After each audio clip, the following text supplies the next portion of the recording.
Red team versus blue team, a tale as old as time. That's going to be our Pro Series EU final starting today, right now, in just a few minutes. Man, I am so ready for this. I know we've been waiting on this one for a little bit because there have been like tons of esports events going on. You know, DreamHack Dallas just closed out. And I got to tell you, it's been a hard-fought 3 weeks to get to here. This is the series final for the European Pro Series. That means that we had 8 teams separated into 2 groups, fighting it out in their own respective pools. They went 2 times a week fighting it out in crew battles and in 2v2 rotations, and then only 2 made it out of each group, and that was ultimately the red team and the blue team, funny enough. And let's break it down, these teams. The red team, kind of the favorites coming into the entire series. I think everyone would agree there. Yeah, they were the top seeded. They have the two of the strongest players in the European region right now, Blue and Simple, absolutely dominating the region. And then they have the Ringer Viper, who has been dominating in both offline and online events. He's been doing really well for himself. Oh, yeah. Undoubtedly. And so, but I will mention, you know, everybody thought that Red Team was just going to come in here and sweep the series. Week 1, they had a little bit of a rocky start. Yeah, they stumbled a little bit in 2v2s against the bottom seed team, the white team. Yeah. And that was a little bit of a shakeup. A lot of people were kind of like, oh, is this going to is it going to be a little bit more interesting? Because whenever we're talking about regions, we talk about the European region as a whole, it tends to be a little bit more volatile. You don't see the same top 8 people. There's some consistency, but there's always these kind of shakeups, these names that are a little bit unheard of. You know, Knees came into the Pro Series and really lit a fire and looked really strong. Some players who haven't played for a year, QS came back looking really strong. Effie takes a year off, comes into the Pro Series, looks fairly strong. That's just kind of the name of the game for EU, and so seeing Red Team fall early was a little bit like, oh, all right, this could be interesting. Yeah, but to their credit, I mean, they really just buckled down, came back with a vengeance. You could tell they were not pleased with Week 1 performance, and they just swept the rest. So they ended with a 5-1 record for the series. That's the second best record that you can get, really, right? Like, your best record's a 6-0, 5-1, pretty good. But on the other side, there is another 5-1, but it started off a lot stronger, the blue team. Oh, yeah. That's Zero, Acno, and Chetero. And man, oh man, they were looking so clean. They went undefeated starting into Week 3. That was huge. This is the second bottom seeded team in their pool. It has some relative unknowns. I mean, in comparison to like the black team, which was the top seed in that pool, the Addy Mestic and Cake, the World Championship 2v2 team, plus Dobrain, a name that most people in the community know. It was impressive to see the blue team make it to Week 3 without losing a single set. Yeah, absolutely crazy. So I don't know. Do you give them the little bit of the momentum edge here? Just because they looked so strong in these? Because it isn't just a standard 1v1 or 2v2 tournament. These are different formats. True. I mean, we've got crew battles and we've got 2v2 rotation. They're definitely very different beasts, right? With crew battles, it's kind of that relay race of you want to give your team that inch, that extra stock, and just carry that momentum into the finals. Right, because you essentially, you go into the match with your 3 stocks, and you're looking to knock out the enemy opponent, take down their 3 stocks. Whatever stocks you are left with, you get to start the next match with those. They carry over. But the thing is, how long can you hold out? It's kind of like individual survival for how many matches you can go, but then it's the team overall, how many can you all hold on to? Right. Generally speaking, 4 is like you're good. You're doing well for your team. 3 is like you've done enough for your team. 4 is like, you all held right, up your end of the bargain. You get your check mark, you pass. 4 is like you're doing good for your team. Teams that can have one person get 4 and another person get 5 stocks, that's a team that's just going to be really solid and really consistent. And that's what both of these teams are capable of. They don't have that kind of outstanding person who will do 7, 8, 9 stock games, but they definitely have players who can get 4 or 5. They can do just enough for their team. I mean, you're looking for that kind of consistency, and that really shines through in the other format, the 2v2 rotation, because you've got 3 players, 2v2 teams have 2 members. You need to play everyone on the team essentially at least once. Yes. Because the same combination of players cannot be used twice in a set. No. With 2v2 rotation, you have to be able to synergize with both of your teammates. You can't just have one 2v2 team. What we generally see in the Pro Series is that every single combination of these three-member teams has that one base 2v2, that kind of core kernel, right? Yes. That's the Addy and Cakes or the Blue and Simples of your team. Obviously, we just named one of them. The red team has that Blue and Simple combination. Incredibly strong. But they have to put Viper with both of those and see how that synergizes, which is, I think, one of the things that the white team was able to capitalize on is when they had Viper, he wasn't able to synergize as well with the red team, with the rest of his team. Yeah. On the other side, blue team, they don't really have that core kernel that's like known for playing in tournaments with their 2v2s. So might be a bit of a weakness or might be a strength because they can just be like, hey, we don't have this preconceived notion of how to play with each other. We're just going to play solid 2v2 games. That's why it is very interesting that they went undefeated up to week 3 with none of that core kernel for the 2v2 team. So it was all uncharted territory for them. It's definitely a very interesting team. I do really like this blue team. I would say that they're the underdogs in this. Purely based on seeding, based on namesake. I'd say the blue team is the underdog coming into this. But I definitely have a lot of faith in this team. Watching them grow in the Pro Series has definitely made me go, you know what? This is a team that it deserves to be here. It definitely earned its spot here on the podium in the finale. I came into this thinking Akno was going to carry the team. I had a lot of faith in Akno. He looked really strong. When Blaze and Akno come together, they are a force to be reckoned with. Unfortunately, Blaze wasn't able to play in the Pro Series, so the blue team picked up Chetero, and Chetero was kind of like, I was curious, but he looks really good right now. Yeah, all right, so people were unsure about, Chetero, we haven't, heard his name quite as much in a little while, but his gauntlets are as pristine as ever. He was just going off during all these matches. Just a joy to watch and incredibly strong. So I'm really curious to see how that's going to pair up against the red team today. And I know we've spoken to players in the past during the main weeks of the series.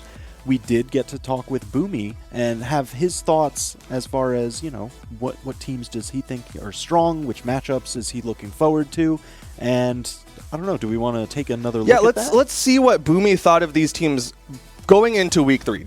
Prefacing, it's not the feelings after we've figured out who's going in the finale. This is what he thought before week 3 had even started. Let's hear what he had to say about the blue team specifically to start off. So the blue team is possibly the biggest success story out of this entire series so far.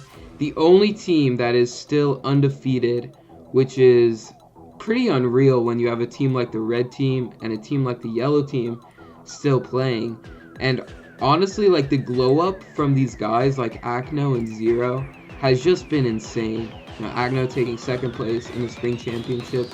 And the question mark, which was Chetero and Zero, just has been completely erased. These guys are so solid.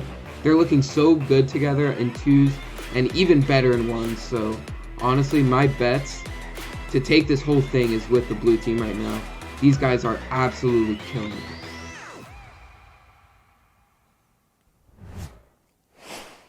Man, so it seems like he has that same kind of idea. It was like there was that question mark of Zero Chetero, but man, oh man, they totally showed up, absolutely dominant. So they're definitely ready for today. Yeah, and I think a lot of what Boomy said still holds true. It was not changed at all after seeing week 3. Let's see what he had to say about the red team, though. Ooh. With players like Blue, Simple, and Viper, it's extremely hard to go wrong, but somehow they actually managed to do it against the white team. Coming into the season, red is obviously the favorite. They have the 2x seasonal champion in blue. They have the 2x seasonal champion in 2v2 and simple. And they have the crazy consistent Viper. Honestly, if you were a betting man, it would be trolling not to pick the red team at this point. They're just so clutch when they need to be. And honestly, this team and the blue team is probably who's going to meet in the finals. And it's just going to be an insane battle between them. They probably already faced their hardest opponent, which was the white team in 2v2. So you can expect the red team to make it to the make it to the end. The Savant. Boomy predicted it. The red team would make it into the finals, and they did. Now they're going to be going up against the blue team. He did say that the red team faced their hardest competition, which was the white team already. Yep. Which, by those words, means that they should be able to sweep and just ride on through the blue team. Oh, you think so? I mean, Boomy this thinks is so. the series Just final. saying. Nothing is written. Nothing is decided.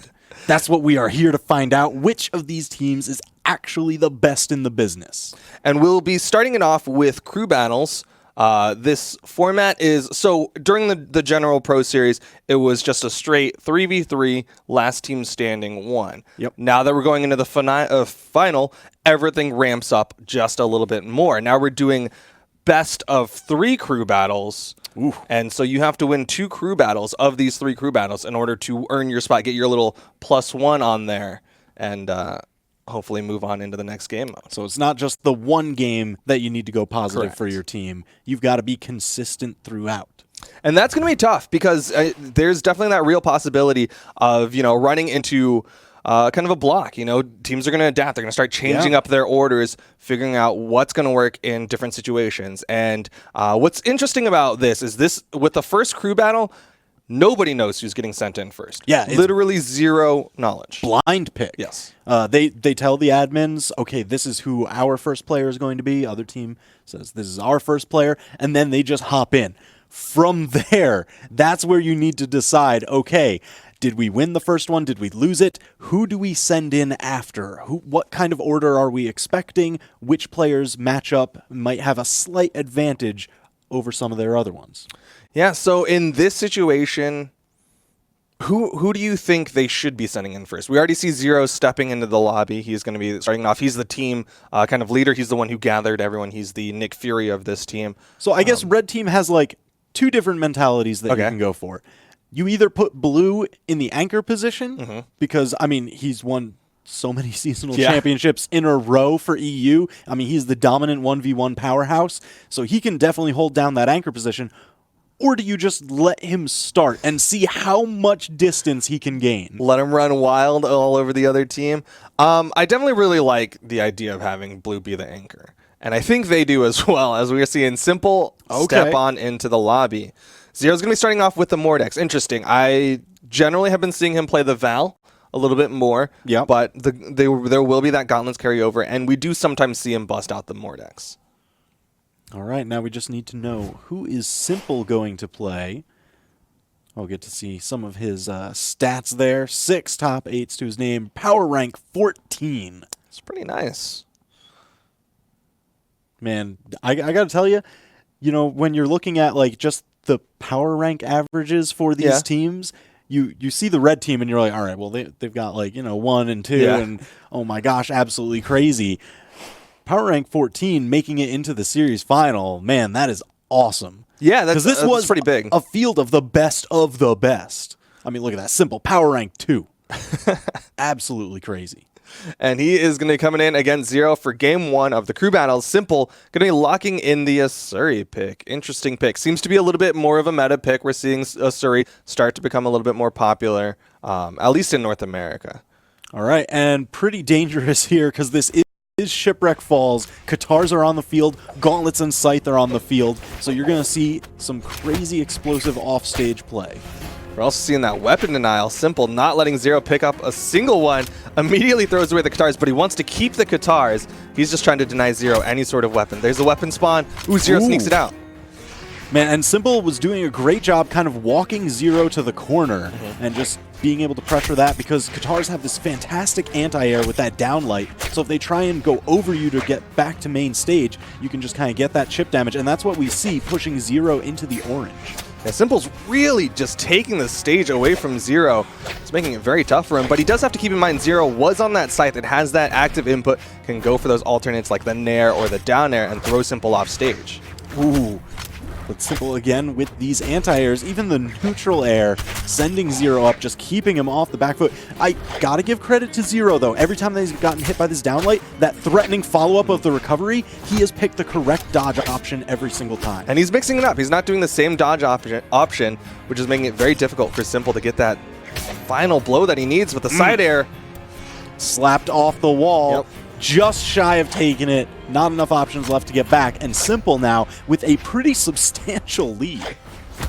And I like that Simple kind of backed up, went to the stage, didn't want to risk it. If he went down there and challenged and Zero didn't have the movement, Zero could have potentially nared and gotten a chase dodge up. Instead, Simple knows that he's winning the neutral, so he can just stay on stage. Worst case scenario, Zero just comes back, and he just has to get that stock a little later. Yeah, and he's definitely playing this very measured of a match. Because, again, whatever stocks you hold on to in the crew battle, you continue with into the next match. So he's trying to make sure that he's taking as little damage as possible. Yeah, crew battles, they're a game of inches, game of yards. He's just trying to get that first down. We do see Zero able to get in, get the scythe, can't quite get that neutral signature follow-up. He's looking for the knockout, though. Oh, that scythe recovery. He doesn't have enough options Nice left. toss. And sniped with that toss. Absolutely beautiful. Zero tying it up before getting pushed too deep. No, he's sticking with the scythe. That was the thing that he used to get the knockout. Does he have the damage build? Oh my gosh, the neutralites from Simple. He's beating him out with unarmed. Simple doesn't even care. He'll keep it simple. Just nice and easy. Just the movement from Simple, able to close the gap on a Zero, and now Zero off stage. One more hit. Not gonna go off stage. Yep, he gets to protect the corner as long as he maintains the stage advantage just like that. I mean, Zero's deep in the red. Simple's looking to even further widen this gap. Oh man, I gotta tell you, every time that Zero's picked up these gauntlets, he's only been able to get like a single hit. Gauntlets are usually that weapon of like crazy strings. Another slap snare off the side of the wall. And that's so scary because it's Zero trying to reset his jumps, trying to touch back to the wall, and every single time he's like, all right, I need to do this. Otherwise, I'm going to fall to my death. Simple just slaps him away, and he's going to fall to his death anyways. Man, that's why this stage pick is so crazy, because it just takes one surgically placed hit, and that's it. You're gone. These short walls making it so difficult. Zero can't recover to like a low wall. Simple can cover the entire wall with that one side air. I do like seeing Zero go for that, the corner chase dodge, where you go straight out and then straight down. Covers so many different options. We see a lot of Qatar players starting to bring that into their play. Wrench was really the one to start it off in North America, but we're seeing a lot more people start to adopt it into their movement. All right, Zero way behind in damage now, just about to get knocked out. I guess the question is, will he be able to push enough damage onto Simple to at least leave his team with not too much of a deficit going into Game 2? But keep in mind, even if he doesn't get this stock off of Simple, all that damage, it's going to be wiped away. It's going to be completely healed up. Zero has to complete and finish the stock. Oh man, he's going for these dodges. Uh-oh. Sniped out with those weapon Good throws. touch. Finish it. Oh, Simple above. No. The All right. reversal, Simple getting up and around. Weapon toss, Zero. Willing to go off stage. Simple tries to punish with that weapon toss. Zero has potential to get this stock. Make it a little bit closer for his team. Man, Simple using these weapon tosses just to keep Zero off his footing. Oh, the haymaker! He comes in behind that one. What had been such a measured game just ends in the leaping punch. So many times he had just been throwing it out and then backing up. Throwing it out, just kind of waiting, just hitting Zero in the face with these little taps. That time he followed after it for that finishing blow, and that's going to be big for his team. He just got 3 stocks for 1. That's absolutely crazy. And you know what? That weapon toss mentality there of like just cash in when you need to with the surprise. That's kind of what you get to do when you only have to fight this guy in one match to push through the crew battle, because it's, hey, you get to cash in on your conditioning and they don't get to adapt to it after that. No, instead they have to hope the next person can adapt to it. You can tell his next teammate, hey, here's what happened. But Simple, this is one of the things that's so scary about Simple, is he has a huge character pool. You come in with these blind picks of players, but it's not a blind pick of characters. Simple gets to pick what he wants, and since Chettaro's coming in, he could have gone for the mirror match. Chettaro was playing the Hattori for a while. Now it's going to be the Wushang. That Wushang. All right, so we were talking about Chettaro's gauntlets. So no surprise that he's sticking with the Gauntlets legend here. It served him incredibly well throughout the series, and I don't know, he's got the range advantage to match Simple. You know, Hattori and Wushang, they both share that spear, one of the longest range weapons in the game. but Simple has that very stable sword pick. Chetaro's going to be looking for the crazy explosive gauntlet strings. Yeah, and he had a little bit of opportunity to watch Zero in the last game and see what gauntlet things worked for him, right? Because Zero also had gauntlets. Zero actually kind of focused gauntlets a little bit for that last stock, maybe trying to just be like, all right, you don't have time for a game one to study your opponent, so just study what I'm doing and see what you can bring into your next one. Yeah, so now Simple, he did manage to hold on to those 2 stocks. Yeah. So he will have 2 stocks in this match. Chetaro coming in fresh with the 3. So now, if he wants to just bring it even for his team, he is essentially going to have to 2-stock Simple. Which, just not as easy as it sounds. That is going to be a tall task for Chetaro, but he's going to try to do it immediately, switching over to the gauntlets. Simple throws away his weapon as well and gets a little bit of a tap. Chetaro. Has he even touched Simple? Just a weapon toss? Yeah, just a weapon. All right. Now he's getting some damage. Putting the mitts on him. Weapon toss again from Chetaro, trying to break neutral. That's one of the things about gauntlets, right? It doesn't have crazy range on it. So instead, he's going to be using those weapon tosses to try to open up his opponent, give some range to his gauntlets. Yeah, you make him wary of that mid-range threat that the weapon toss can provide. And then you've got that close to mid-range starter with the downlight or the side. Now he's switching over to the spear, wants a little bit more of a range advantage, doesn't have to rely on those weapon tosses nearly as hard. But Simple, just great movement, getting underneath Chetaro, keeping him on these corners. Simple's so good at just stealing stage from his opponents. Yeah, I mean, that's really what gave him the quick and early lead in Game 1, and it's really just pushing this stock so far in his favor in Game 2. Nice. Hopping over the weapon throw, Chetaro unarmed, getting spiked down the laundry chute. Oh! Reset his jump. No! But the turnaround, Simple with a dare of his own. Simple has taken 4 stocks for 1 of his so far. All right, so he's gone positive. He's done more than hold up his end of the bargain for the red team. They've got to be cheering in the back like, okay, yeah, let's just keep this going. Now Chetaro, he's going to be looking for those KO options. Simple nearing into the red. That's where all those signatures can prove exceedingly deadly. Chetaro sneaks out of that one, that right side wall actually helping him, bouncing him out of that downlight for the down air follow-up. So Chetaro's going to hold on to the stock a little bit longer, but he needs to finish this stock off of Simple. I mean, he's trying. He's going for these dodge reads. Nice. Whoa, perfect Finish. dodge through that weapon, but it didn't matter. Exhausting too many options. Chetaro taking a stock off of Simple, but he still has 1 to go. Trying to chase down Simple. There's that mid-range threat of the gauntlet tosses. Just interrupting the movement of Simple, putting him in a little bit of hit stun. I mean, it definitely works because you make them scared of that, so that way they spend their dodge to avoid the throw. But when you cash in on the conditioning and you didn't throw, now you get the big gauntlet strings because they burn their dodge. But Simple is still getting good damage built up onto Chetaro. If Chetaro loses this stock here, that is going to be real bad for the blue team. Simple wants to put his team up in a big way. Oh my gosh. Just such One more hit. consistent stage control. There's no way back. Simple has all angles covered. Simple has done so well for his team. He's taken 5 stocks off of the blue team. You know he's not done.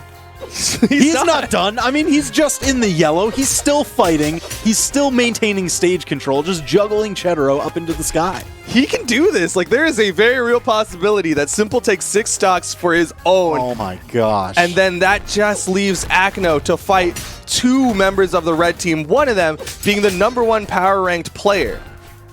Well, I mean, it's usually Simple who ends up in grand finals of the 1v1 tournaments, and the only one who really takes him down is Blue, who is on his team.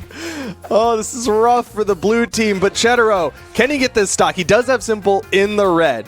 A good side signature from the corner could be enough.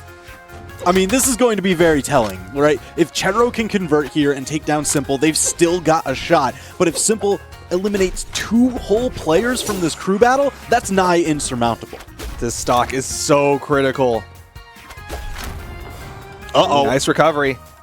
And there you see the weapon tosses starting it up again. Blue team, or Chetaro in particular, really. That killed. Okay, wow, weapon Just- toss from the middle. Shot from across the map. I didn't think it had enough force on it. I didn't think so either. I bet Simple didn't think so. But man, oh man, talk about just at the right moment. He needed that stock off of Simple. Bit of a sigh of relief, but still, taking 5 stocks puts the red team up in a big way. Coming up next, Yeah. is it going to be the anchor that we expect, Blue, or is it going to be the consistent Viper? Ooh, I think they're probably going to stick with what you were thinking. Keep Blue on the back end as the anchor. Okay. Well, we're going to see what it's going to be. If it is Viper, I expect the Ragnar pick to come out immediately. That tends to be his pick as of late. Oh, yeah. I think he's mixed it up a little bit lately, and I'm trying to remember what it was. The Koji. The Koji. Koji. That's what it Okay. Okay. All right. So then we've got Chedoro snagging that Hattori. It's interesting. A lot of what I'm seeing out of the red team is picks that I've seen Blue play in tournament. And it's just like Blue's just kind of trickling into the rest of the red team. And Oh my gosh. As far as I'm concerned, they're just putting Blue on different accounts right now. That's what's happening. Man, if you could just like clone yourself and then just play. I mean, he's probably been training up these guys. I mean, Yeah. I know they've been training to beat Blue, so they've definitely been studying his style over the past several months. So there's got to be a little bit of that you can just kind of absorb into your own. A little bit of Osmosis Jones on that one, kind of learned by getting beat by it. That's exactly it. And now we're going to Thunderguard Stadium. Oh boy, this map is kind of wild because there's just that whole center channel. It's just this shenanigan zone where anything can happen. You can get spiked down through it. I mean, it does give you other options to recover when you get knocked off stage. So that's pretty meaningful in a crew battle, especially when Chedoro only has 1 stock. That's definitely going to help him to further it as best he can. Yeah, Viper coming in with this Koji pick, he's going to have sword and bow. Bow ground pound is so good at taking stocks quick. If Viper does get that ground pound on the side, Chedoro will have the option of not having to go straight into it and worry about a Sair or a Dare. He can go into that center channel, which is going to be really nice for him on Thunderguard Stadium. Yeah, and I think this has a lot to do with why he picked Hattori, because it is one of the larger maps. There's a lot of space to move around, and Hattori's one of the fastest legends in the game. She zooms. So that gives him not only the ability to recover when knocked off stage by covering ground faster, but also just to kind of keep out of range of these attacks and hopefully not get hit as much, because he's got to extend this stock. Right, but he does come in with a little bit less defense. Double nice down stairs. air. All right. Doesn't even need the weapon toss. All right, that's 1 stock. Chedoro is on his way. Let's go Chedoro. If he can get another stock off of Viper, this is very doable for the blue team to go into that final matchup of blue versus Acto. Man, but he's already gotten tagged so much. He's into the red now, and Viper's got him off stage. Chedoro does have really good positioning around Viper, though. We saw the kind of initial exchange come out from Viper where he was getting that juggle, but since then, Chedoro's been able to avoid any major momentum swings. Yeah, but I mean, that's the thing. If you keep getting tagged, eventually that sword recovery will happen. KO. That's enough damage. Viper mopping up Chedoro, and that, oh my gosh. It's going to be tough. Acno has to take 5 stocks now. Oh, say it ain't so. Against Viper, and then following that into blue. Yikes. Yeah. Yeah. I mean, that's the only appropriate response. That's the only way you can react to that is just that is such a tall task. But Acno, I said it, Boomy said it, he is kind of the rock of this team. He is a very strong player. He's been looking so incredibly strong. The Asuri pick was not what I would have expected to come out of Acno, but no matter what, I definitely have confidence in this kid to at least get through Viper and get to that matchup of blue. Okay, yeah, I'm very curious to see the Acno versus Blue, because again, these teams started off in separate groups of 4, so they were not able to play against each other during the main series. It was just here in the final. That's true. We've never seen them fight against each other in crew battles or in 2v2 rotations. All right, so Viper sticking on that Koji, Acno locking in Asuri. We will see Viper will have to lose a stock to go into it because he lost one against Chatterow, but then they'll go into the 2 stocks of Viper versus the 3 stocks of Acno. If Acno, ideally, he loses no stocks. He can lose 1, and it'll be like, all right, you're going to have a tough fight, but it's doable. If he loses 2 stocks to Viper, then that is going to be almost insurmountable. Oh, yeah, absolutely, because that's what he's going to have to go up against. The 3 of blue.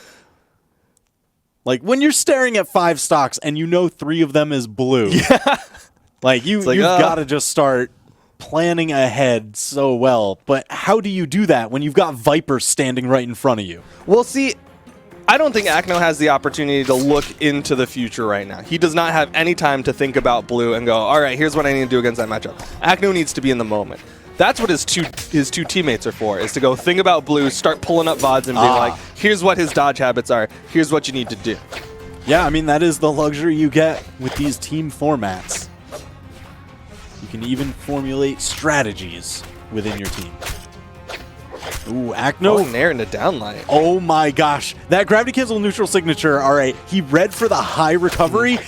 It's one of those things like if it paid off, you're a genius. And that could have just been a stock right there. Fortunately for him, the lack of payoff was not a huge punish, so... Yeah. It is a loss of information, unfortunately, because now it's less chance that he'll be able to spring that out against Viper. Oh no! That's trouble. That's death. Acno loses 1 stock to Viper and doesn't even bring Viper into the knockout percent. Oh, that is man. big. That is just absolutely heartbreaking. This is going to be such a hard-fought battle from here.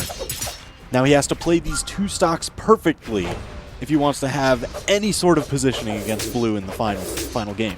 Acno looks really fired up, though. You can see how aggressively he's trying to go for these big plays off stage. Like, he wants to go through Viper and just run on into the next match. But Viper just keeps stymieing his approaches with those sword neutralites. They do cover a lot of area, and the Haymaker sending Acno off stage. Okay, he got over Viper, managed to hit the ground, reset his jumps and recovery. But Viper still with his stage control. I mean, he's covering that corner. And now covering the weapons. Oh my gosh. It. Neutralite sends Acno off stage again. The weapon toss. Acno. No. Down air. Sniped off the wall. He only has 1 stock. If he wants to make this comeback for his team, it's going to be 5 stocks without losing a single one. Yeah, that is the only way the blue team can win this crew battle is if Acno takes 5 stocks. Oh, man, that is the tallest of orders, especially when Viper hits these... He's just picking them apart. Bowstrings for massive damage. Judging around the corner. Viper, again, just perfect sniping distance. All right, so Acno, he got the KO. Now, the bright side, the silver lining here is if he manages to just really buckle down and get, a 0 to death or something on Viper, this red that he is on does not even matter. All that damage will heal up and go away. Basically, to do that, he'd have to take Viper off stage. Right now, he's going for a lot of these anti-airs, juggling up the neutral signature. Viper takes out Acno, and they don't even have to play their anchor of blue. That is big for the red team. That's a huge momentum swing. Man, so blue just sitting pretty in the back, patting his teammates on the back. Oh, good job, boys. Good job, guys. Congratulations. So that is just the first crew battle of the set, because since this is the series final, it is a best of 3 crew battle sets. So what's the mix-up? Blue team, they kind of got mollywopped. There's no nice way to say it. They got beat. They got to change it up. They got to rally back and find something strong to go up against the red team and completely swing the momentum in their favor. What is that answer, though? Ooh, so I don't know. You again have the kind of the picks to start it off. Since red team did win, blue team will get kind of counter pick advantage. Okay. So red team's got to go first, and Simple is the one that's locking in there. Okay, they're going to be running likely the exact same order. They go, hey, I 5 stocked, you 4 stocked, didn't have to play our anchor. We'll do the exact same thing. It worked so well. Don't fix what ain't broken, right? But it's on the blue team to make the adjustment. Looks like they're going to be sending in Acno. Okay. Who just got straight stomped. Like, he took 1 stock for his 3, but now he's going up against Simple. So, I mean, I do kind of agree with this, though. Okay. Just because Akno, he was just playing. He was just getting kind of warmed up. He's the warmest of them. So you let him just kind of carry that over and just roll right into his match. Don't give him like a cooling off period and have to return later in the set. All right. Well, we do see Simple locking in the Asuri to start it off. He had that Hattori that he showed off in his second game against the blue team. On the other side, Akno switching it up, going to be going over to this Koji pick. I guess what worked against him, he just osmosised it, and now he's going to be putting that back out in the world. Yeah, and you know what? Something else worth mentioning, I guess, is that Akno is the only one on the team that didn't really have to fight much of Simple. True. So that's kind of the unknown entity. You're like, okay, our Zero and Chedoro, they got kind of worked over by Simple. Does Akno have the answer? So that's worth finding out, and a good reason to put him up first in this order, especially with Simple. But this is kind of a critical match. This is the start of the second crew battle. If Akno just gets beat again, Red Team is going to start running away. They're going to have so much momentum. Yeah. They're just going to completely run away, and that's going to be a quick 2-0 in the crew battles. Blue Team has to win this entire crew battle in order to get a third crew battle where they're going to be going up against the Red Team one more time in order to hopefully win and get 1 on the board, because you only win like that game mode, right? You only win that crew battles, you win your 2v2 rotations, and if one team wins each, then we get the 3v3 tiebreaker. Oh my gosh, that could be so wild, because that's where you have actual all 6 players in the match at the same time. Yeah, that was definitely quite the sight to see when we saw it in North America. It'd be interesting to see if that happens here in this matchup between the Red Team and the Blue Team. But right now, they are still really thinking about the crew battles. Yeah, it's a lot of strategy. I mean, especially when you lose the crew battle that handedly. Yeah. You've got to really just kind of turn inward and think, what's the answer? What's the adjustment? Which maps do we want to definitely eliminate from these players? What's the order that we want to see? What matchups are we hoping we can possibly win? Is it them thinking about all of these different questions that they're trying to find the answer to? Or are they just trying to ice the Red Team right now and be like, y'all got too much momentum? Listen, it's all strategy. Too hot. You are allowed the certain amount of time in the character pick, in the stage pick. However you choose to use that, it's all strategy. Well, it seems like they have figured out their strategy. Red Team versus the Blue Team coming in. Set 2. Crew battle 2. I don't know, how do you... Yeah. Crew battle number 2. Game crew 1 battle of the crew number battle 2. It's game 2 of the set. That's what we've got going on here. Simple versus Akno, and it's Mammoth Fortress. We saw a ton of weird, very I don't know, leaning to one side or the other map picks in the last crew battle. This is probably the first and most stable stage that we've seen picked today. And one of the more traditional maps for Brawlhalla. Interestingly enough, Akno actually just taking the stage control. Oh, but he challenges it. Oh, with the no! Nair and Simples. That's He's tapped out? No! The clash on the ground pound, saving his life there. If the ground pound connected solidly, that would have been it for Akno. He would have been completely gone. I thought Simple had the timing on that one, but Akno fights his way back.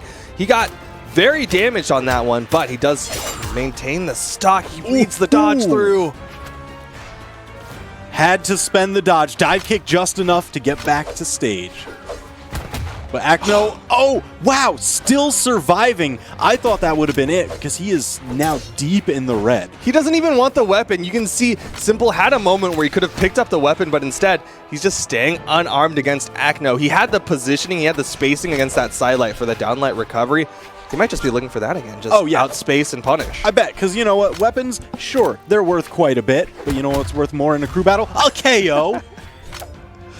That's all it's about sending a message, and Simple has sent that message with the unarmed. It's about sending Akno off the top. There's a weapon spawn on the right side. Akno does get that sword. Good positioning from Akno to not chase. Simple was expecting that, so that's why he did the wake-up sidelight, and Akno just stood still and punished. All right, so I gotta say, placing Akno against Simple definitely working out better for the blue team than their previous formation. Just because Wow, yeah, he's got Yeah. the stocks even, and he's barely damaged. It's definitely looking a lot closer for the blue team. I mean, here. it could have been disastrous with that guitar string off stage, so True, I think we're going to true. see Akno play a lot more closer to the corner. He's not going to go venturing far off stage. Especially not when he has the stage control. He's just gonna wait for those punish opportunities if Simple comes too high. Oh, again, Whoa. Akno rolls off and that. Oh my gosh! Oh, he touched. He touched. Just He's got barely. oh, Oh, the drop no! on his head. Simple just immediately erasing whatever kind of even footing they had. Full stock lead now. Akno, he's got to find some way, and you hate to see this kind of thing happen because the blue team thought they were just back in it, but Simple denies and says, no, I build leads. That's what I do. Simple looking like the fish of Bikini Bottom saying, how many times do we have to teach you this lesson, old man? Akno goes off stage and gets beat every single time he tries to go off stage. He can win in the neutral, which is really hard to do against Simple, and you should just take that W, but he goes off stage and Simple just takes those stocks. Man, oh man. I would never go off stage against Simple after seeing that. Absolutely heartbreaking. Okay, Akno, he gets that back in. knockout. He's back in it, but that damage lead has been built. He's deep in the orange. And, I mean, like we said, if he manages to get this KO onto Simple, all that damage just goes away, it heals up. But you have to take out Simple for that to happen. Gotta get that knockout. Ooh, into the recovery. Akno cannot afford too much more than that. Ooh, slaps off the stage, bouncing him. Not going to send too far when you slap them on stage, but that's all damage Akno cannot afford. Good jump over. Simple trying to finish it like he did game 1 of the first crew battle where he did the weapon toss, follow-up haymaker. Akno was ready for it. That haymaker, it's real powerful, very threatening. Oh! Oh, just enough off the top. Simple, but you know what? He's only got the one stock this time. Blue team, they've managed to bring it a little bit closer, but they're still behind. Yeah, they're still on the back foot. This is again that the game of inches, that battle of one extra stock, and the red team can run away with it. Simple is going to be coming in. He's already taken 3. He's taken, trying to math, 8 today. Jeez. Oh my gosh. Absolutely crazy. And now he's picking Diana? Maybe that. I think this is what he did in the Pro Series, actually, is when he had 1 stock left. He goes in with the Diana, and that's kind of his burst character to just get one, just get that extra. Yup. I think that's his play. Because any of those, I mean, the bow neutral signature spikes. The down signature on the blasters or the bow will spike. He's just looking for anything crazy hard hitting to put you in a terrible position so he can steal that stock out from under you. And if you're not careful with your dodges, Simple is really good at hitting you with the downlight into the neutral signature. Yep. And just putting you in an edge guard for the finishing blow. Man, so this is where the map pick is going to be very important. All right, we've got some of the larger stage walls available. I'm really surprised he left Miami on the board. I know, because that one, it's got the scaffolding underneath. You don't get to cross under stage, so there's only the one path back to safety. And that's where we're going. He left Miami. That means that if Simple gets you off stage, he can just take that stock because you won't be able to rotate under. And that's one of the biggest things that Chedoro had with this high-speed Hattori when he played his Thunder Guard game. This is going to be tough, but Simple going to be coming in with 1 stock against the 3 of Chedoro. Chedoro just has to get 1. He just has to do 1. Just the one. Just 1. Just 1 to be even. All right, so that's going to be very telling here is, does Simple go positive yet again, or is he kept at just doing what's required? Well, we'll see who gets that stock here as we get right on into this one. Simple already starting off with a little bit of bow damage. Nice wake-up sidelight from Chedoro over to the spear. Man, both of them just trading back and forth, denying each other's strings. It's just one hit, and then I tag you back.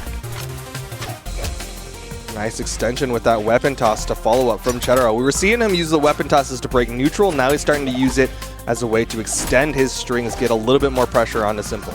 Man, and he's definitely getting that pressure. Simple now, I mean, he could be ready to KO if you hit a signature at the right moment, because Miami Dome is a smaller stage. You will score knockouts a little bit faster than others. Hit the down air. That's going to disarm Simple. But I mean, we've seen before. Simple, he's got confident no and is problem. unarmed. No problem fighting unarmed, especially if he can build the damage. But now he's off the side. Nice Perfect weapon toss. snipe. And that keeps Simple at just the 3 stocks gained. So that's it. He just went even. Chetero bringing back the momentum for his team. It is dead even in the crew battle. That's going to be nice for the blue team. This is going to be a lot closer than that first. Wow. They're sending him in. What just happened? They just fireworks just went off. Blue sprinting into the lobby. It's going to be Blue versus Chetero. Blue's done. He's not sitting around anymore. He's hopping off the bench, throwing the bench into the ring and saying, I'm going to fight now. I also got to say, we've got the privilege of like seeing some banter going on between these teams. Acno was saying, Blue, sit back, relax, smiley face. And then Blue's like, nah, I'm in there. It's my time. Oh my gosh. So Blue rocking Ember, low defense legend. He does take the defense stance. I'm very happy to see that, especially in the crew battle format, because rocking very low defense, you don't want to get stocks taken from you that early. Yeah. You can do it in like standard 1v1s because if you win, it doesn't matter. You're going to start in another game, have 3 stocks. But in this crew battle format, you want each and every one of those stocks to last as long as possible. Oh, man, and he's got such great stage control against Chetero, just tagging him every time. Chetero using that advantage of Thunderguard Stadium, swooping in through the middle from below, arming up the sword. But still, Blue able to maintain that corner pressure. Chetero finally finds his way on the main stage, but just rolls on over to the right side. All right, battling back and forth, but despite Ember, you know, even with defense stance only having 4 defense, Blue's got a pretty decent damage lead build. That's kind of the trade-off in stats of Ember, though, right? She loses a lot of the defense, but then all those stats go into everything else. Yeah, definitely the glass cannon kind of build. Over to the spear now. Blue from below with that recovery. I'm expecting a neutral signature to come out from Blue. That was one of the big things that Boomy was doing at DreamHack Dallas, was utilizing a lot of that bow neutral signature. Oh, yeah. Yeah, definitely a strength of Ember. And Blue, oh my gosh, just to the side of the weapon toss. Gravity cancel neutral light, perfect tip snipe. Phenomenal. One of the advantages of bow is those angles. Not a lot of weapons have angles the way that bow does, and so he gets to sit to the side of that spear toss. Yeah, I mean, that's definitely something about the Ember pick in general. Katars and bow both fight on those diagonals a lot. All right, cut off the top. Chetero back in it, barely damaged. Man, this is absolutely great for the blue team, especially like if they get Blue to come out early and he's no longer sitting on the anchor position. If Chetero just goes even with him here, as he has been, they've got a shot at going to a set number 3. And that'll be asking Zero to go up against Viper in a clean match, but still. Chetero versus Blue. He's looking pretty strong against Blue. Oh, great spot dodge. I mean, you were looking for that neutral signature. He delivered, but Chetero not signing for it. A lot of sidelights coming out from Chetero. I mean, it's great. It's got that speed, the rolling through across the stage. That was nice. I really like that turnaround. Oh, catches with the signature too. Oh, the weapon toss! Snipe! Harpooned his feet. That's a stock. Chetero up on Blue. Are we going to see a third crew battle here in the EU Pro Series final? Man, I got to tell you, everybody was kind of looking for Blue, like how many stocks can he take?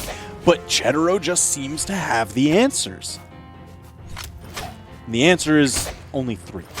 At Just most. 3. Potentially.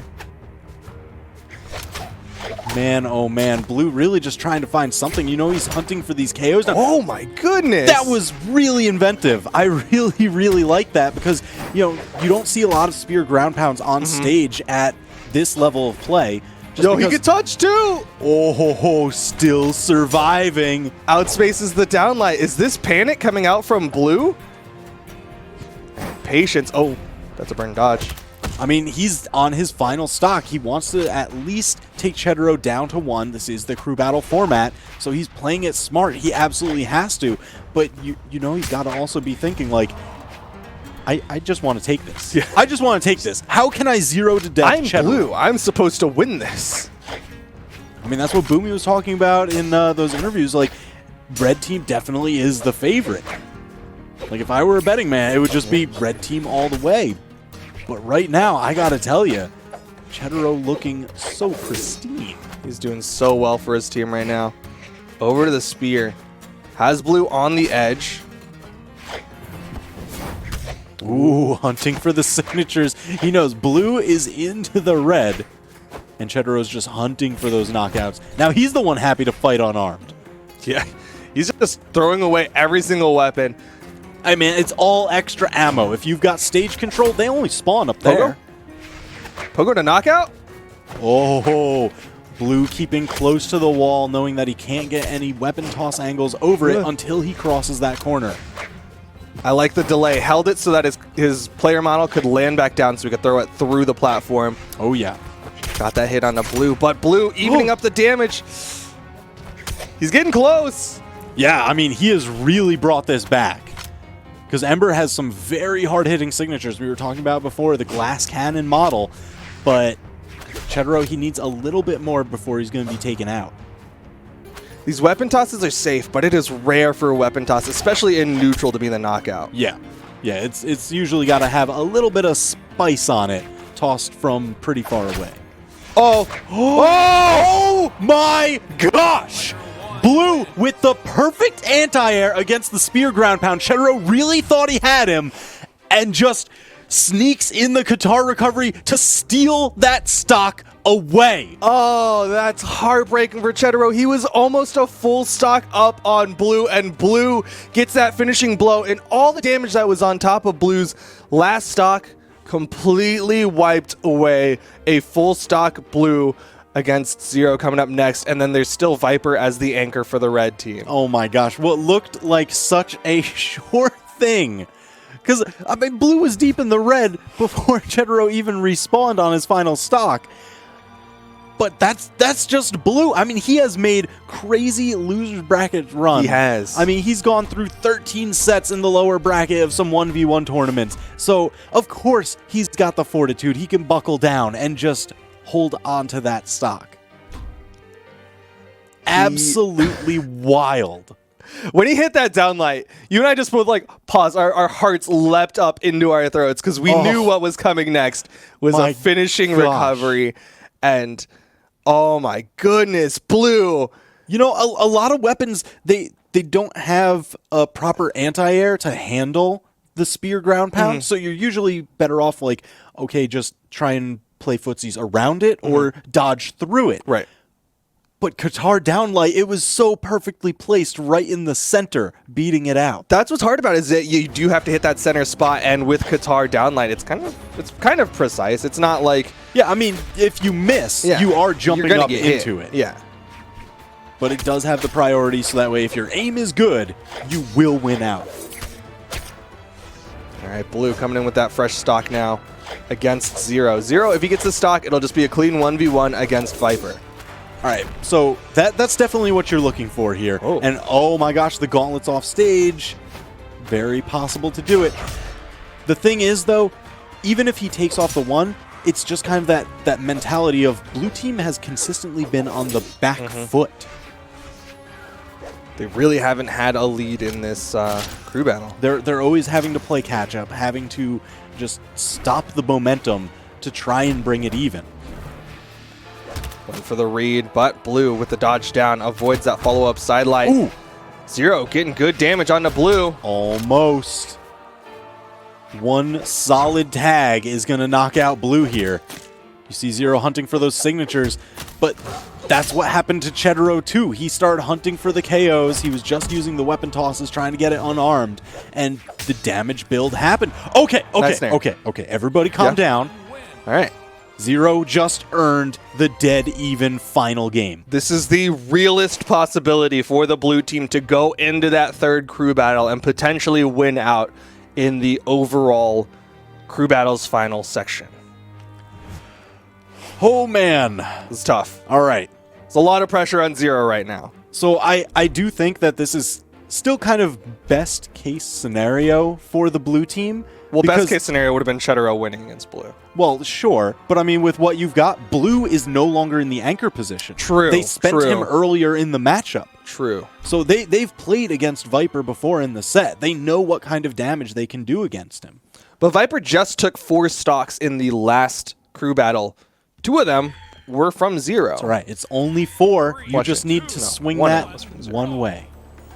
I'm bad at math. 1 of them was from Zero. 3 of them were from Acno. Either way, Viper in a 1v1 against Zero. Viper with the early stage control. Zero just turning it around on him. You know, sword definitely one of the better weapons at guarding corners just because that sword neutral light is pretty tall for a neutral light. It covers a lot of area, so you can get a lot of those shallow jump overs too. Kajim trying to drop down and steal out that weapon, but we're seeing them swap over to the other weapons now. Viper with the bow, Zero with the gauntlets, and Viper has a significant range advantage over the gauntlets. And I mean, that's led to a significant damage advantage. Zero now in danger of getting knocked out. You see Viper stopping the tatami mat. He knows it. He's looking for those strong KO moves. Oh, off stage. Oh, okay. Launching him up into the sky. Punish. Oh, Zero looking for the dodge because, you know, you burn your dodge against gauntlets. That's a ton of damage possible on the table. Still survive. Okay. We have seen so many weapon throws It's a snipe. lot of weapon throws. Like, I feel like EU has just been practicing and going, you know what? I don't even want to have to edge guard. Let me just work on my accuracy, and then it's all gravy. Yeah, that 1 weapon toss is all the edge guard that you need. Ooh, just a little bit too far to the side. He tries to avoid that ground pound and then step to the side and punish, but was a little too far to the left. The neutral signature not going to be enough to knock out. One of the pitfalls of Val is that she's not the highest strength character in the game. Instead, she has quite a bit of movement speed and defense. Yeah, she almost has like those exact pyramid stats. 4, 5, 6, 7 running down the line. Lots of speed and defense. Now we've got sword versus sword. Zero doesn't want to take too much damage here because this is the final game of the set. He's got to keep the stocks even. Viper with the turnaround sidelight. Zero struggling to find this finishing blow, though. Generally speaking, with gauntlets, your setups are either that gravity cancel downlight or the sidelight. Both of them can lead to that recovery for a big knockout blow, but Viper's avoiding the setup and getting the turnaround. These neutral signatures. Zero's bleeding out. Man, that's the thing. You know, Zero, he's got the speed advantage, but Viper, with this range advantage that the bow provides, he's making that work. Zero's now in the red. Viper's just really well set up. The neutral light will send Viper off. But not off the screen. He's still hanging on. I mean, if Viper gets the knockout here off the side. All right, Zero stabilizing back onto stage, but man, this match is really just running away from him. Viper, 3 stocks left to the 1 of Zero, and Zero yet to find that finishing blow. He's not able to get the startup to lead into those finishing blows. Man, oh man, Zero, you see him now just hunting with those sword recoveries just in neutral, just letting him rip raw. Finally finds the KO, but he's back a full stock. This is tough. But he does have the gauntlets. High gimp potential if he can convert, but Viper always just dodging out, goes back to the stage. Do you think that's the answer? He's got to find some sort of gimp with the gauntlets? It'd be a nice confidence boost if he can get a gimp with the gauntlets, but he hasn't really been forcing Viper off stage. I mean, we saw him hanging on the wall there, just trying to bait Viper out. But Viper, he knows he's got the lead. He's got stage control. He's got the stock lead. He has the right to turtle. So he's just not going to engage on the wall. Here we go. Okay. Oh, misses in the air. Maybe he is just going to engage on the wall. He wants to clean this up. Ooh, but the weapon toss almost set up into the neutral light. That was great pressure from Zero, but even so, damage trade's even. Zero, I mean, he's tagged a couple of these sidelights, a couple of these gauntlet starters, but Viper always finds his way out. Guarding the corner, Zero trying to get some semblance of stage control, but it's just not happening. All right, he wants this off stage. Backs up for the sword. Oh, the spot dodge from Viper straight through the neutral signature.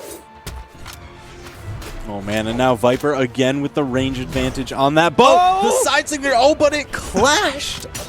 Well, the weapon throw actually interrupted a little bit. Jeez. Just a little bit on that one. Dodges through that downlight. 0. Uh-oh. So far behind. Viper already throwing out the kisses. He's going to get a kick in the face for that one. Taunt to get bodied. It's a classic as old as time. I'm happy to see it here. Still true to this day. But now Viper, he's got such a lead. I mean, he's playing this exactly correct. He knows he's got stage control. He can guard these corners. He doesn't need to go take a crazy risk. No, he can just play that neutral game. Throw out a kiss every now and then, and he will eventually win out over 0. 0 sneaking. Now they've got the sword mirror match. But Viper, again, just maintaining stage control. He's staying near that corner. Uh-oh. No! Okay. So the red team takes the crew battle format. That is a 2-0 in the crew battle sets. Viper closes it out in both crew battles for his team. Really well done from the red team. A lot of it just starting off with Simple. Such an explosive start. He was able to put his team up every single crew battle. Yeah, I mean, so I do have to give credit to the blue team. They brought it down to 1 stock as opposed to the first set where blue didn't even have to play. But the thing is, it was just a little too late to get their momentum going. So they're now staring, being down in 1 format. They only have the shot at winning the 2v2 rotation. And they have to win that 2v2 rotation in order to go into the 3v3 tiebreaker in order to potentially win it all. Oh, man. And get the whole glory and prize of it all. Not a position you want to be sitting in. It is definitely tough. The red team has quite a nice seat right now. Oh, yeah. Oh, yeah. So the blue team, they've got to be thinking very hard about what 2v2 teams are they going to be sending out first? Yeah. Who are they going to play, second? Which ones are they going to lean on? What are the matches that they're hoping to run into? Because red team has that kernel. They've got Simple and Blue. Consistent tournament-winning 2v2 team. How do you begin to tackle that? From what I can tell, it looks like Simple and Blue is played when they need it. If they don't play it game 1, but if they lose game 1, they have to play it game 2 because otherwise they lose the 2v2 rotation. If they win game 1, then they'll save it for the final game 3. Gotcha. So I think that is generally how Blue and Simple will be played, which will be nice for the blue team that does not contain the player blue, because then they can just kind of rely on not having to worry about that combination up front. I do think it is very important who they send in first, though, because as we saw with the crew battles, the rotation order was critical. When they changed up the rotation order, they looked so much stronger. They went to the final game, final stocks. So it's going to depend a lot on that team strategy, and I'm really curious as to what they're thinking. And I think we've got a 0 waiting in the wings to maybe give us a little bit of insight. Just straight ask him. Yeah, let's find out. Let's find out what 0 has to say and what he's planning. Just kidding. Just kidding. He's hanging on. He's keeping us in He's got to rally the team, right? He's got to go back to the locker room. Oh, yeah. He's got to give him the big speech. Yeah, exactly. This is the halftime. Right now, the band's on the field playing who knows what. You were a band nerd. You probably know the formations and stuff. Exactly. But now he's done. He's got his speech. He's running out. They've already thrown some Gatorade bottles at him or whatever they do. Right. They throw the unopened bottles at him. That's in the halftime. Yeah, and then at the end, if you win, it's the opened it. Yeah. Don't crack it before you need it. All right. How you doing, 0? How's it going? I'm doing fine, bro. Jeez. Fine. All right. So let's start this off. Just the road to today. How have you enjoyed the Pro Series as a whole? What do you think has been your team's main ingredient to success to get to the final? I mean, well, we're like one of the lowest seeded team, and like all of us are like some kind of upcoming players, and I think like that kind of gave us like a boost, which made us play better because beating good people makes you feel better. So yeah, I think that gave us a boost to beat these big guys, to become one of these big pros, and so. Cool. All right, so has there been like a lot of training? You're talking about you being one of the lower seed teams. I imagine there's a lot of practice that goes into being the up-and-comers. I see you've got the punching bag hanging in the background there. Have you been going through a lot of training? Yeah, I mean, obviously, because when we are like right in pro series like these, when we had like every Tuesday and Thursday a match, we were practicing constantly. Like you woke up and you were like, oh, I have to practice. You came from the school, you were like, oh, I have to practice my teammates, and everybody was constantly online. Wow. And you could spar with anybody 24/7. And yeah, that gave us a lot of practice, and we all improved, like everybody who attended in pro series. So you talked about a little bit of the practice and general gameplay, but coming into the final, you know exactly who you're going to be running up against. You knew you were going to be running into the red team. Was there some sort of like tape watching, some sort of like strategizing specifically against the red team, or was it just a lot of practicing and making sure that you were just solid fundamentally? I mean, we have to appreciate every player we're facing, and for me, it doesn't really matter if I face like the I don't know, purple team or the red team. Everybody can win. Everybody's really good. You could lose to anybody. That's like I wouldn't say that I was specifically practicing the matchup against blue or white or simple. It was just like keeping like a calm mind, doing what you already do good, and like just be mentally prepared for the finals. All right. So I know right now you guys aren't sitting in too great of a position. I know you were hoping to take that crew battle. You had almost a couple clutch moments to bring that back. Going into the 2v2 rotation, I mean, don't give away too much of your strategy in case the opponents are listening, but what are you really looking forward to kind of bring this back? I mean, it won't be like telling too much of my strategy, but we prepared some interesting picks. Okay. Oh, okay. Which we also have seen in NA, not in a pro series, but in a different tournament. So, and also we lost 1v1 right now. That means like ticking. we're fired up. We are fired up, and we hope we're gonna win the 2v2. So did you give them like that halftime speech? You rallied them up. You're saying you're fired up. Were you? Are you the one that kind of gives the pep talks, or is it somebody else on your team? Nah, I mean, all of us does. Like we are like somebody recommends something, say something, and we rather agree or disagree. So there's no real leader. Okay, cool. I like that. Yeah. I like that. I mean, so you guys are kind of like a group of friends. I mean, even if you, I know the EU scene, they're all very close together. It's a close-knit community. But if you hadn't interacted with these guys much beforehand, I'm sure after these several weeks you definitely have. Have you been doing any kind of like hobby stuff to just kind of build that camaraderie together? I mean, I've been playing a lot with Ekno before. Like we even teamed up. Yes, he's also German, so we were playing also different games, not only Brawlhalla.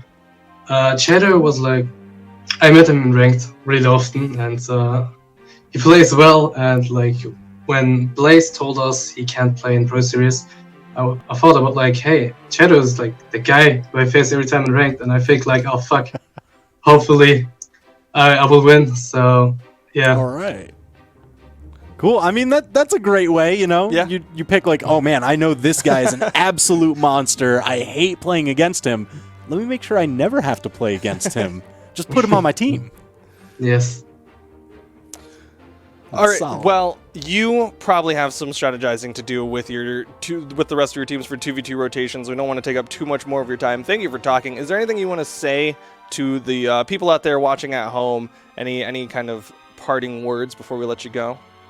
I mean, I just want to give some shout-outs to all the people on Bob and to Simple. I hope I will destroy you in 2v2 now. Yes. That's the kind of confidence I want to hear. Thank you for stopping by, Zero. We'll be rooting for you as we go into 2v2 rotation. Yes, 2v2 rotations. We talked about it a little bit earlier at the start of today. The way that 2v2 rotations work is that you cannot run the same set of players Yep. inside of that game set. So like we just talked to Zero. So he's got Zero, Acno, and Chetero. You can play Zero Acno, you can play Zero Chetero, and you can play Chetero Acno.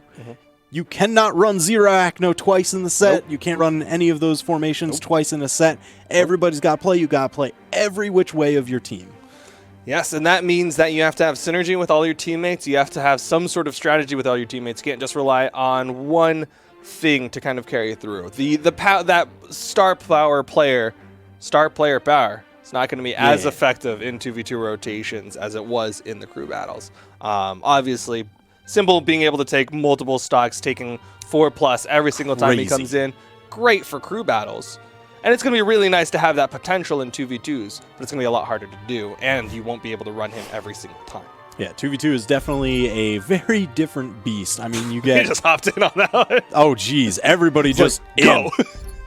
Well, again, I mean, this is, since it's the start of a format, it's a brand new set. We're back to blind picks. The first game here, they've already chosen who their first teams are going to be, and it looks like we're looking at Chetero Acno versus Blue and Viper. You were talking about them having Simple and Blue as that core 2v2 team. Yes. And them just kind of placing it where they need it. Just kind of expand on that a little bit. Yeah, so I'm generally, when we talk about like a core team, when we're talking about that inside of the context of Pro Series, is that there is a 2v2 team that gets played in other tournaments. It'll play in online tournaments, offline tournaments, what have you. Blue and Simple was that core team. They've been winning online tournaments through and through. They have dominated the EU online scene, and that's kind of why they're that core team that's kind of that expected anchor that I expect them to run later. Generally speaking, we talk about how you want to have that momentum up front and early, but what I've seen from the red team is that they like to have that kind of fallback, that kind of, what's the word I'm looking for? That kind of peace of mind that they know, hey, if we need to win a game, we can just run this team. Yeah, absolutely. And I guess that's one of the major two strategies that you find a lot of these teams running. It's either open up big, make sure you take game one, put the pressure on them to spend their best team in game two if they haven't spent it yet, or you hold on to your best team for the turnaround in game two if you need it, or the anchor just to seal it out. Well, we are going to be seeing the blue team start off with this combination of Acno and Chetero, and this is the pick that I was expecting from Acno. I didn't quite get the opportunity to ask Zero. I didn't want to pick his brain too much on why Acno wasn't playing the brain, but this is what I know from Acno, and I love his brain. Oh, yeah. I mean, we see her a ton in different tournaments. She's got high speed. She's got some really hard-hitting signatures, big weapons, so it can cover a lot of space in 2v2. Uh-oh. Chetero covers some space, getting the side signature on the back of Viper. Man, that was so far from across the stage. That's a lot of damage. Exactly enough to take him out. Oh, and Acno just flies in, hits both the red team and the blue team. Knows that blue is a little bit more damaged, and with the way that 2v2s work, you hit your teammate just a little bit less hard. Blue's going to fall for that one, and Chetero actually disengaging, wants the opportunity for the power play, doesn't want to just fight Viper in a 1v1 off stage. Man, and that's a 2-stock lead for the blue team. So Zero was definitely, he was talking about, some interesting picks going on, and it seems like the pick is just these knockouts. That was amazing! He just left the toss to save Acno! It literally took my brain a second to register what just oh no, Acno. Why? That is so heartbreaking. They had such a lead built for themselves. And is gone now. Viper, the most damage on the screen. The red team just rallied back. They're right back inside of this 2v2. Oh my god. I love the wake up? that. I always call that, I'm a big comics fan, so I always call that the fastball special. It's where you just launch your teammate with the opponent or at the opponent. Comics thing? I thought that was a baseball. Oh, it's when Hulk launches Wolverine. Oh, he just throws him at people. Yeah, okay, that makes a whole lot of sense. So I always call that the fastball special here, where you just chunk your teammate and them, and they just try and do a wake-up attack. Just because you don't need to get close to the opponent if you both got knocked to the same place. Well, we do see Acno is going to fall. Blue, the most damage on the screen right now. But Chetero was fighting that 1v2. Oh, he hits the neutral turnaround neutral light. Man, that was such great awareness. That's really what you need in 2v2. Saw that Acno had hit one of the red team members and just immediate target swap to get that extra damage. Yeah, those quick target swaps are so critical in 2v2s. Acno does burn his dodge on the right side, so that means Blue's going to get a little bit more damage. He has to fight his way over to the left side.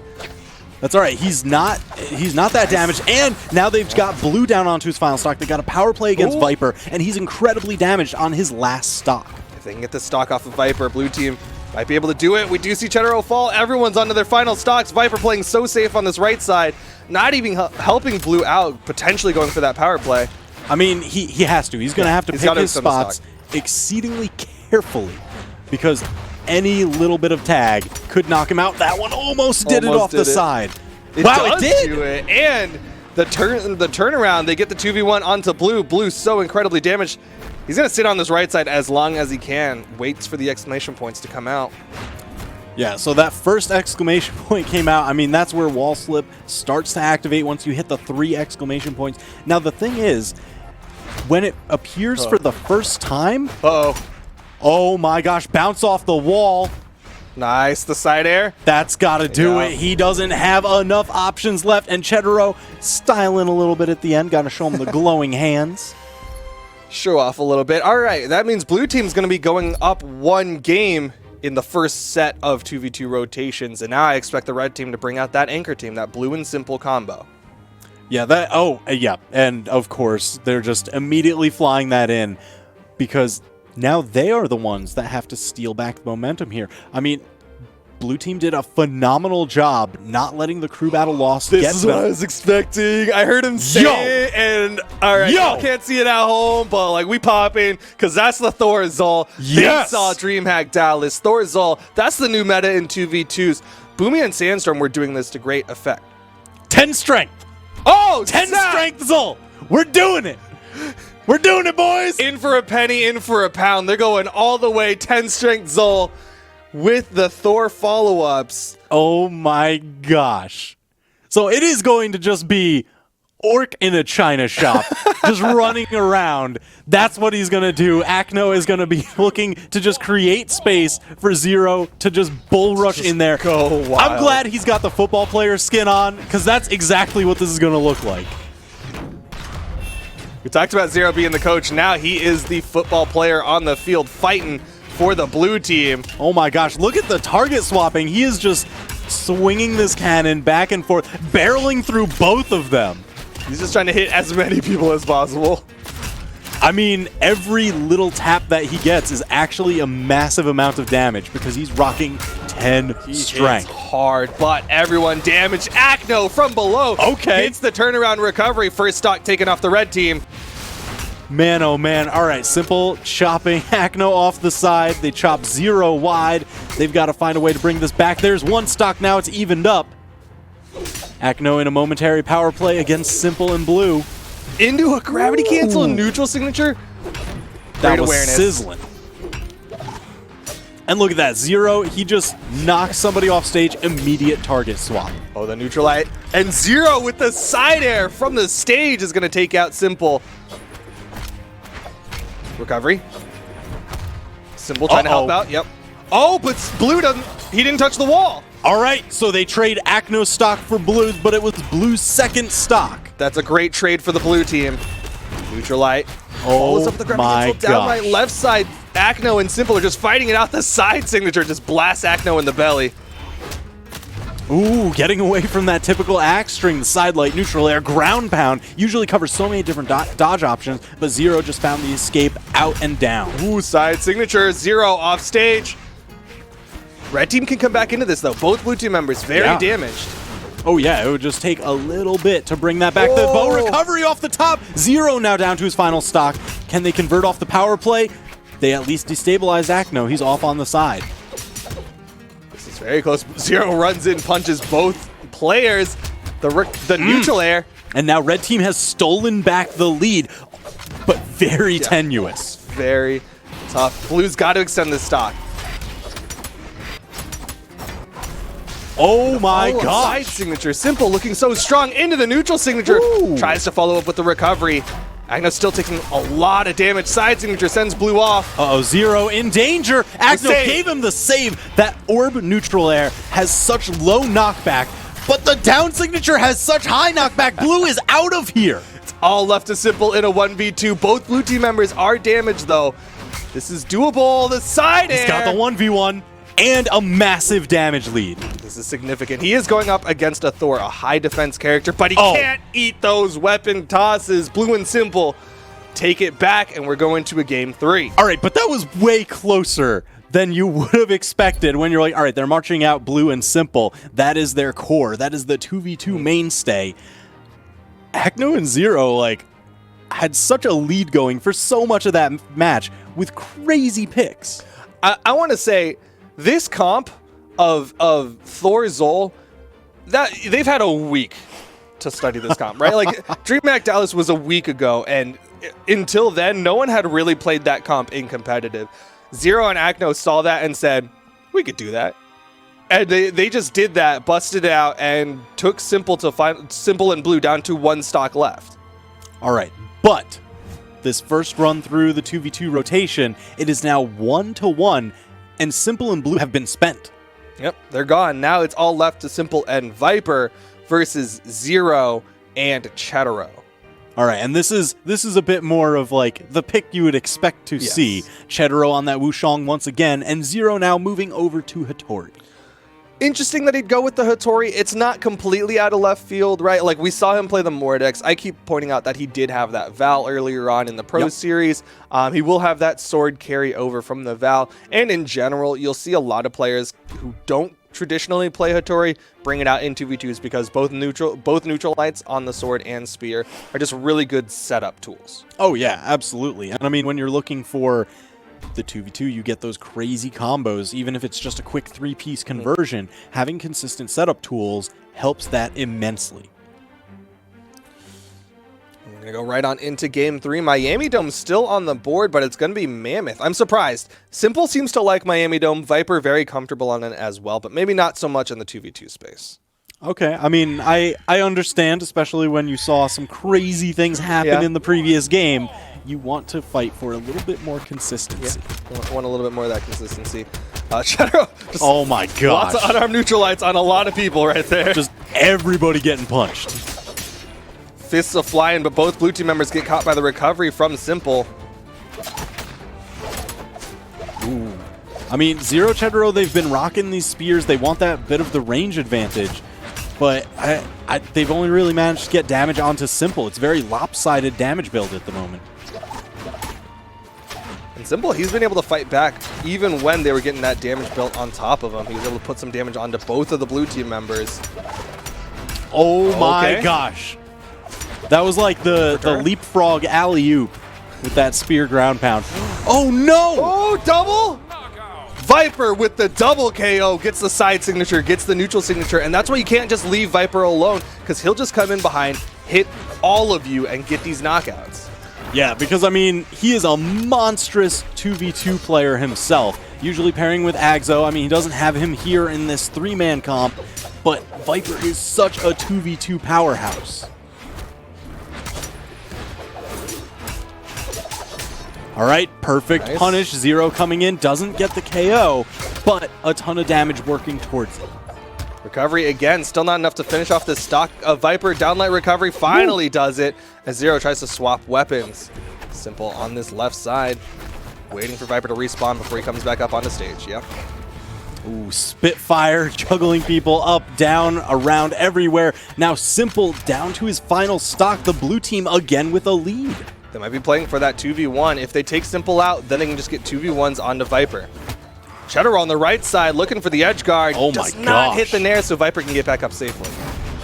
Oh, tries to get around to punch Viper, but Simple was there with the signature, and then Viper just chopping away at the blue team. Almost finishes that stock off. Viper, he is taking so many stocks. I mean, you know, between the two, like, Hattori has those fast weapons that are really great at setups, but Viper, he's got the axe. There's just so much power behind every single swing. It hits hard, even gets a ledge cancel down like neutral signature to follow up. Zero, more damage than Simple. Red team in a huge position. Down air, Uh-oh, now they're looking at potentially getting the... Uh-oh, Viper dangerous off the side. Cheddaro's down to his final stock. And Simple with the save, that neutral air shoves Zero away. Ooh, interrupting that team combo. Zero with that uppercut. Absolutely clutch. Oh, the ground pound to follow up. That was slick. It looked like it was aimed for Simple, but he actually canceled it onto that soft platform. Yo, we take those. Viper tries to save. What? Simple is gone. Now Viper in the 2v1. I gotta tell you, I really thought Red Team was gonna get the lead here. I thought they were gonna knock out Zero, but now Zero has the luxury of playing that back support position because Cheddaro barely damaged. He gets to run point. Zero just has to play that follow-up game, not let Viper get any damage for free. Ooh, that neutral light on the Cheddaro, a little bit rough. Denying some weapons now. Ooh, Viper, I mean, you see him moving around. He's trying to hot target swap again and again, just catch somebody out. 2 tosses from the blue team immediately as Viper gets sent off by that side sig. Ooh, tags Cheddaro, but gets tagged back for it. Perfect Perfect side sig. Oh! Not enough damage on the Viper. 9 times out of 10, that is a worthwhile trade because you get less force on your teammate, but it was not enough to finish off Viper, and it did finish off Zero. He was just that damaged that even a team hit was able to take him out. And now Viper and Cheddaro in this 1v1, both excessively damaged off the top. Viper with the clutch. The fake out on the on-stage ground pound baits out the dodge of Cheddaro, and then at that point, it's free reigns. Viper gets the stock with a neutralite into recovery. The red team closes it out. Simple got 1 KO. He did a decent amount of damage, but Viper, definitely the MVP of that match. My gosh. And we're going into the second 2v2 rotation now. Much like the crew battles, they had to play a best of 3 crew battles. Now we're doing a best of 3 of the 2v2 rotations, which contains a best of 3 inside of that rotation. Man, the blue team, they started off so well. I mean, they were 1-0 in the set, and then the 1-1 was such a close 1-1. They even had quite a lead and a 2v1 situation in that last game. But red team just seems to clutch it out every time. There's so much life in this blue team. They have gotten so close to that finish line. And if they can just step over it here, they can go into that third 2v2 rotation and then go into the 3v3 tiebreaker. My gosh. I mean, it really has just been like waves crashing against the cliff. Like, how long can you hold on to finally wear away that rock? Well, they're going to try to weather this storm as they are sending in Akno and Zero, busting out the Thor Zol right off the bat, whereas Blue and Viper are going to be starting off for the red team. Okay, I mean, you were talking about them always holding on to that Simple and Blue, and I gotta tell you, Viper with this Asuri pick is interesting, especially since his Ragnir just barreled through so many people. This is something I'm starting to see a lot more, is when you have 2 players who play a character, one of them will switch off. Yeah. And in this case, it looks like Blue's going to be the one who is like, I get first pick. I'm going to get to be the Ragnir for the team, and Viper switches over to the Asuri. Interestingly enough, Blue has an Asuri. He's done really well with his Asuri in tournament. So it is a little bit odd to see Blue being like, no, I really want the Ragnir for this matchup. But either way, Viper more than willing to relinquish that Ragnir and switch over to the Asuri. I find it interesting that none of them took the defense stance when they're fighting a 10 strength Zol. I mean, at that point, like, there's not enough defense in the world, right? Like, I mean, you're not wrong. You are not wrong. It's gonna hurt like a truck either way. Oh, Blue again looking to target swap, but Akno swooping down and under. Those hammer swings do a ton of damage as well. So the blue team is really just looking to barrel people into the red as fast as possible. Nice neutral air from Viper, though, sent both blue team members off stage. Had him in a dangerous spot. The stop, but Blue with the interrupt avoids that side air. A lot of people close to knockout percent. Zero off stage, can't get the wall touch. Man, taken down so early. But you can see even with the few hits that he managed to get, the damage is just about even. I mean, that's really what they're looking for with these massive weapons. They don't need to win as many neutral interactions. They can get by just with the occasional chip hits. They just need 1 or 2, but Akno sent off stage by that side air from Zero. The recovery from Viper. Red team, man. Both of them still holding on to their first stocks. So they've got that lead. There's 1 taken away. Now they're just looking to take out Viper. They're not really pressuring the power play too much. Now instead, the down air? Almost spiking. You see, oh my gosh, Blue went You were for the supposed to save. take that. You're supposed to eat that in the face so that your teammate can live. He didn't want to. I mean, you know, Blue, He's like, sorry, bro, I'm gonna tuck this. I've got the Ragnir. I'm going to keep my stock. It's the Blue show right now. I don't care if you're the MVP in 2v2s right now. It's my Ragnir. I got to keep him alive. You can't afford the damage, man. Cannon's hurt. We do see everybody now in their second stocks. Blue team just a little bit more damage, Zero specifically, and as I speak, side sig belly blast launches Viper. Man, and now Viper is actually on his final stock. Blue not taking that weapon toss for him, really just playing. But you know what? All right. Yeah. Blue says, okay, I got to keep my I'll make stock. up for it. I'll make up for it. I'll cash out 2 of theirs. See, it was Don't worth. worry. Don't worry about it. Oh my gosh. Well, all right. So he's definitely made it the worthwhile. Viper interrupting the sidelight side air on the Blue.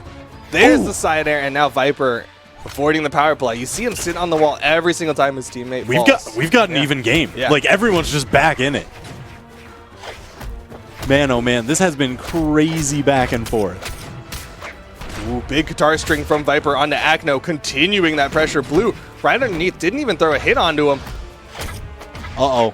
Zero gonna have to use those cannon side airs to get back to stage. Just sneaks by that signature. Uh-oh, down against the guitars. Oh, the recovery. Zero is gone. Akno deep in the red. sig. Flame off the top. Red team takes game 1, and they're looking so incredibly good now. Man, they're on series final point. Yeah. If they win this next one, they're done. You know they've got to be just putting in Simple and Blue, right? Yeah. Just close Just the win. show. Just finish it out. Simple and Viper. Okay. Oh So man, they're keeping that anchor. The just in case. I think they're playing with their food a little bit here.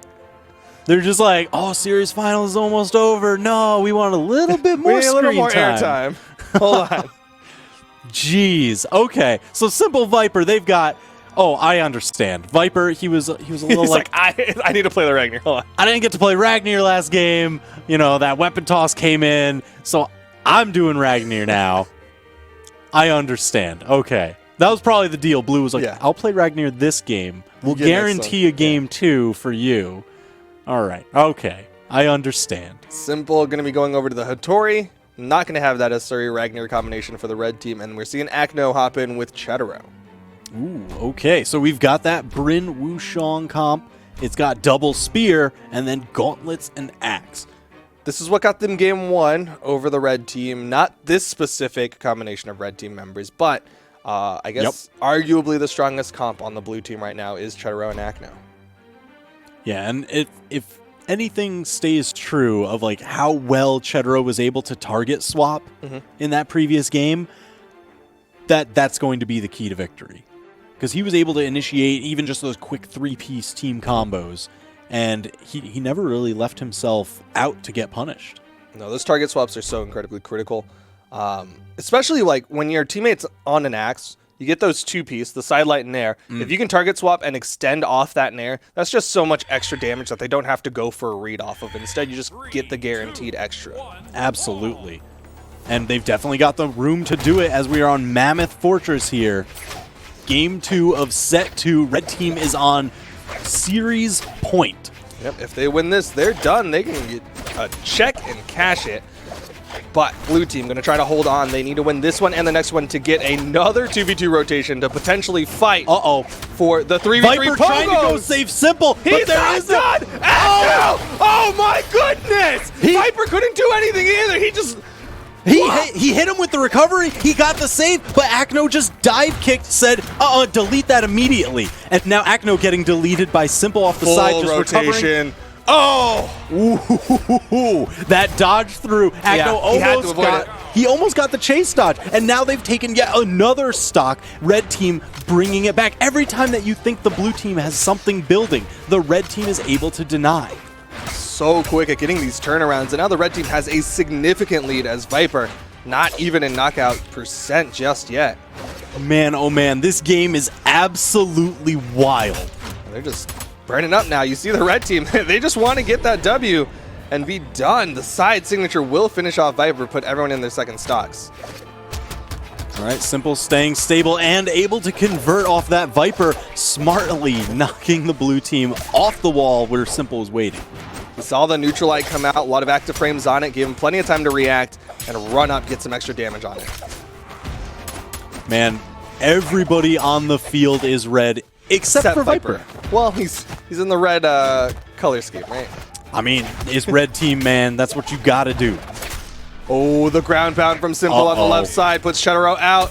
4 stocks to 3, and Viper's hunting Acno. There's the big Axe side air. Not yet enough. Acno touches to that wall. Chetero's got to be careful, though. Oh, double uppercut. Now, Viper, we were talking about him having such little damage on him. But now, ooh, that was supposed to be a ground pound. Ooh, blue team just stole back the lead. Very tenuous, though. Acno is so incredibly damaged. And if Chetero falls, that just leaves Acno in a 1v2.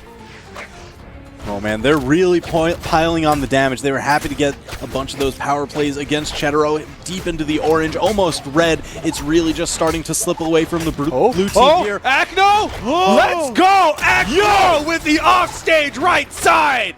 Big lead for the blue team. Acno's going to fall for that. Simple needs this stock. All right, so 2 stocks to 1, but one of those stocks in danger of getting erased. Chetero definitely playing the back support position. I mean, yes, they have the 2v1, but this is Simple that they are fighting against. You do not want to give him an inch because he'll take a mile. Or, you know, a centimeter or a kilometer. Metric system, I don't get it. It's EU. That's where we're at. Simple trying to find some way to stabilize. Yeah. I mean, because you don't want to get caught out by anything. That's a ton of damage. That side signature, even if it didn't KO, it hits like a truck. Those signatures always do just about as much as like a 2-piece combo. There's just a lot of coverage coming out from the blue team as well. Like, Simple can dance around Acno for so long, but the side air will do it. Blue team, we living. Holding on by a thread. We live in one more game. Red team on series point. Blue team needs to win one more to fight for the oh my gosh. All right, so they're keeping the road open, but it is always the longest road possible.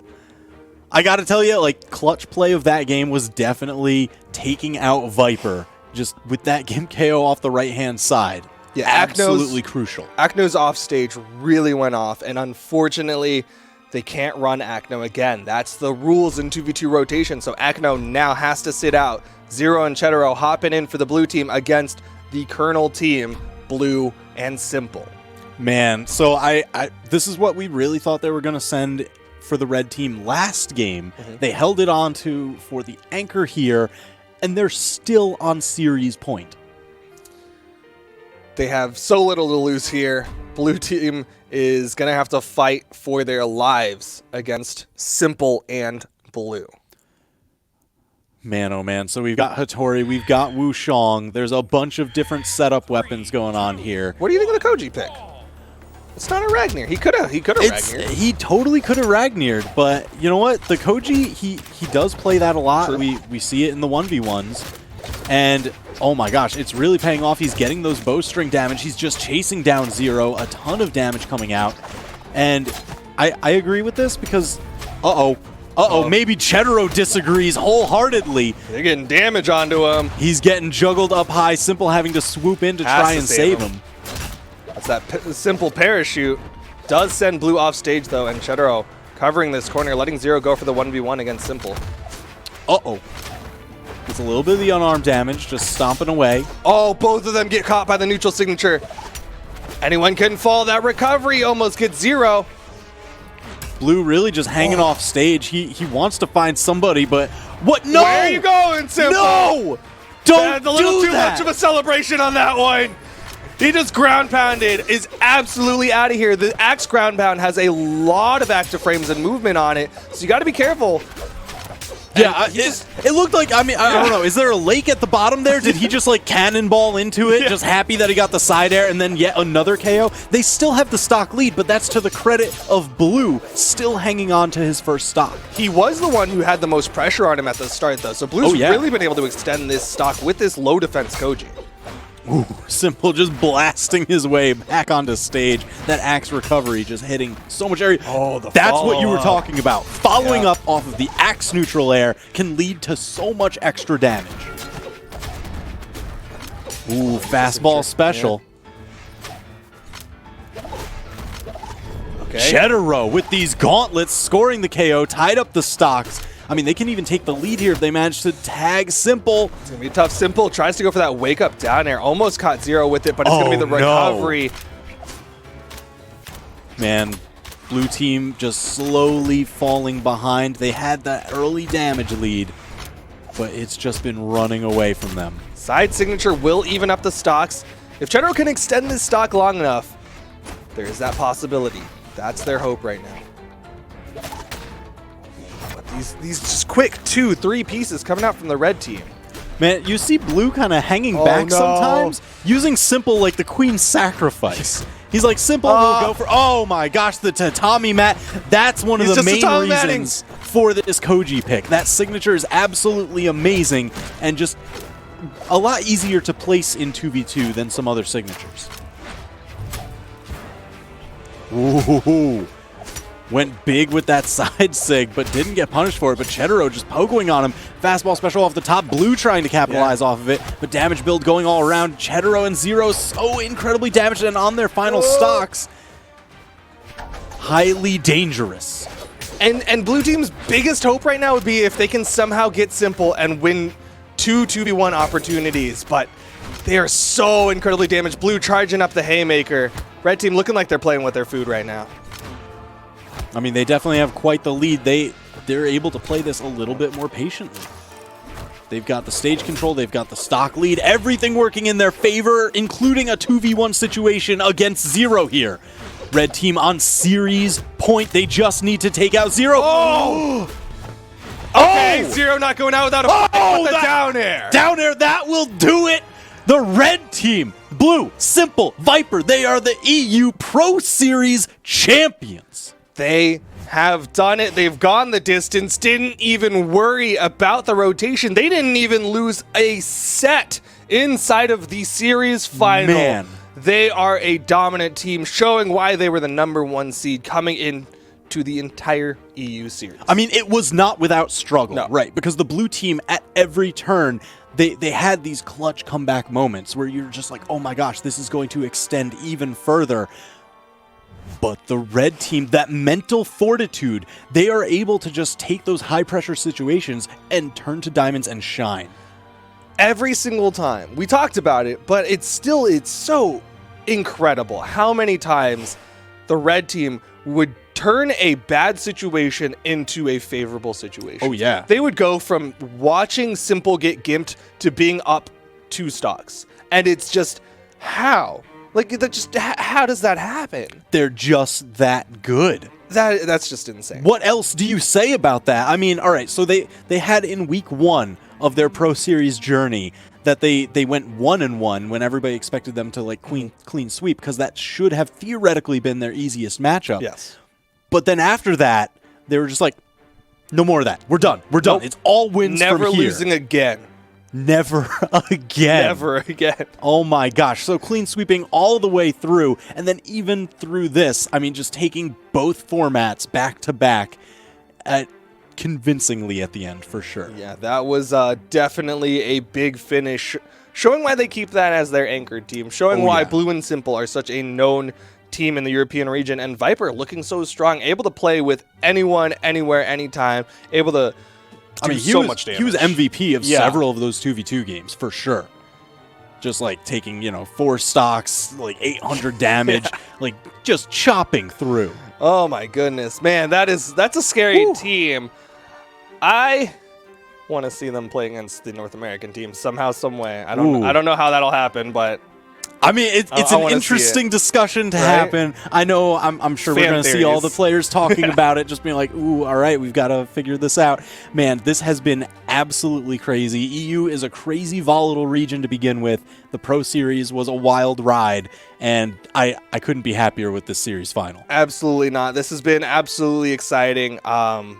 Huge congratulations to everyone who played. Red Yep. team, y'all played out of your minds. Blue team, y'all did so amazing. I mean, like, they really did understand, and I think everyone kind of knew that they were slept on a little bit. You know, they Yeah. were this team that nobody really expected a lot out of. Came in third seed in their pool, second from the last seed in their pool. Jeez. They were one of the lowest seeded teams, and they still fought their hardest, beat out so many other teams that were looking to be stronger than them, and earned their spot in the final, and really gave the red team a run for their money. I know, yeah. like, numbers-wise, you're going to see 0-2, but there were a lot of really close moments. Yeah, I mean, they started just pushing the crew battles to final stock. They started pushing the 2v2s to final games. So incredibly well played. Yeah, but I think that is it for the EU Pro Series. Again, congratulations to everyone for playing. Thank you all for watching at home. As always, we cannot do it without y'all. We do it for y'all because we love y'all so much. I'm Duke. I'm TWK. Goodbye. See ya.